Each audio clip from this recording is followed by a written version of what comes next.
Pag-uulat mula naman sa impilan ng DWRV, ang Radyo Veritas CMN Bayumbong, Nueva Vizcaya. CMN Live Nation. Wilma Baliton, magandang araw sa iyo.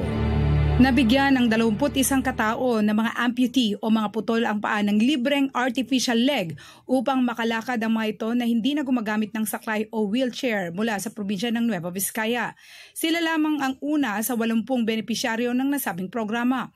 Ayon kay Venus Cadabona, Disability Affairs Officer 3, ang artificial limb tulad ng paa at kamay ang pinakamahal na gamit ng isang person with disability dahil kailangang palitan ito kada 2 taon, lalo na sa mga kabataan na lumalaki pa lamang. Nagkakahalaga ito ng 58,000 hanggang 65,000 na piso bawat bahagi, depende sa haba nito. Nagtulungan ng iba't ibang ahensya tulad ng DSWD, lokal na pamahalaan ng Nueva Vizcaya, munisipyo, National Anti-Poverty Commission at Prosthetics at Brace Center upang masukatan at mabigyan ng artificial na paa ang mga benepisyaryo. Umaabot sa 1.290 million ang halaga na kailanganin para sa nasabing programa. Ayon kay Governor Jose Gingambito, konti lamang ang pondo ng Nueva Vizcaya kung kaya't kung minsan ay hindi gaanong napagtutuunan ng pansin ang nasabing sektor.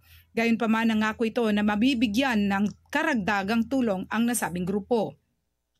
Laking pasasalamat naman ito ng mga PWD, lalo na at magiging mas normal at mas madali ang kanilang paggalaw at trabaho na wala ng saklay.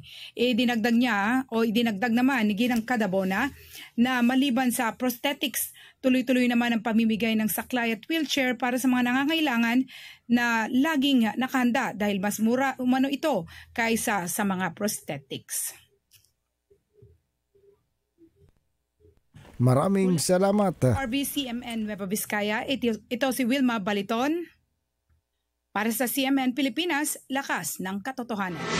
CMN Live Nationwide. Maraming salamat, Wilma Baliton. Mula po naman sa impilan ng DWRV, Radyo Veritas CMN Bayumbong, Nueva Vizcaya.